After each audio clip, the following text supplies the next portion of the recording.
But yeah, so anyway, I'll be curious to see how that place goes once they have the Harry Potter thing in there. I mean, that's going to be that's going to be huge. I can't believe they're tearing down that amphitheater. It's so nice. It's a nice amphitheater. So we see Queens of the Stone Age, and they're talking about it like Josh Homme is saying during the show. He's like, this is like one of the last shows. This is going to be Harry Potter. And because Kevin all day was like, I feel like I heard they were going to tear down an amphitheater to build Harry Potter, and then that was it. That's it. And that was a really good venue too. It sounded good and all that stuff. Yeah. It's funny because I thought like it seems like they just built this maybe, or I don't know. It seemed new. It seemed new. Gibson Amphitheater, yeah. and it's funny because I told my family I went to that, and they were like, "Oh yeah, we saw Elton John there in like the late '70s." So I was like, "Oh well, there you go." They must have just remodeled at some point. Yeah, because it was nice. I can't believe they're going to just tear it down. The Queens of the Stone Age, just real quick, I thought played such a good set. It was like all hits. It was all, but there was stuff. There was though. some obscure stuff in there too. Yeah. And I was telling Sean, for me personally, it was the best mix of both. Yeah, it was. They played pretty much everything from the new album. Not everything, except for one song. They played everything. Really? Yeah, they played. They didn't play Fairweather Friends, but everything else. They didn't play Vampire Time. Yeah, they did. Encore. Yeah. That was an encore. That was the song? first song in Encore. I don't remember that. They played all those and all their hits. But then, if it wasn't those, it was like something they hadn't played in a long time. Yeah.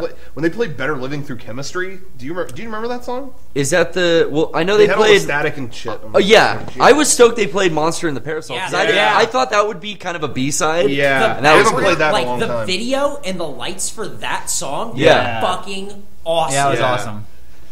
So stuff like that was really cool. Anyway, so that was a great show. I had a great time. We got to see a bunch of people get kicked out too. That was a lot of fun. So many people kept lighting joints, and then when there's security everywhere. Not discreet. Not at all. I don't even think it was that the group in front of us though. I think it was. I think like they didn't have tickets. They got a fight or something. Yeah. But I was telling them. But there was a guy who tried to get a girl kicked out, and the girl pushed the guy. I'm gonna recreate what this guy did, and it's. There's another word. It was the gayest thing I'd ever seen. Oh, the guy he gets pushed with like this.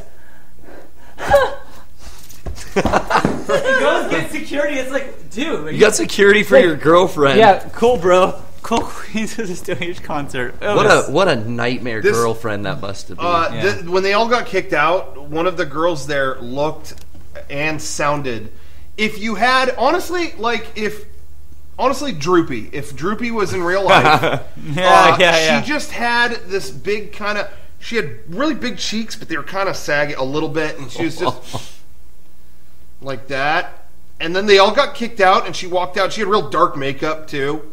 And then when she got kicked out, I couldn't hear anything over the music, but I could hear just as she turned around, it caught my ear. She turned around and went, "You pussy motherfucker." It sounded just like it was because she looked like Droopy, and I'm like, she kind of looks like sounds just like her. It was.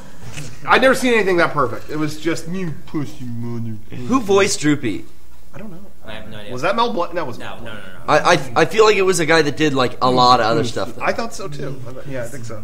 I can't. But yeah, it was a good time. It was a lot of fun. Yeah, it was a lot of fun. Speaking of the '90s,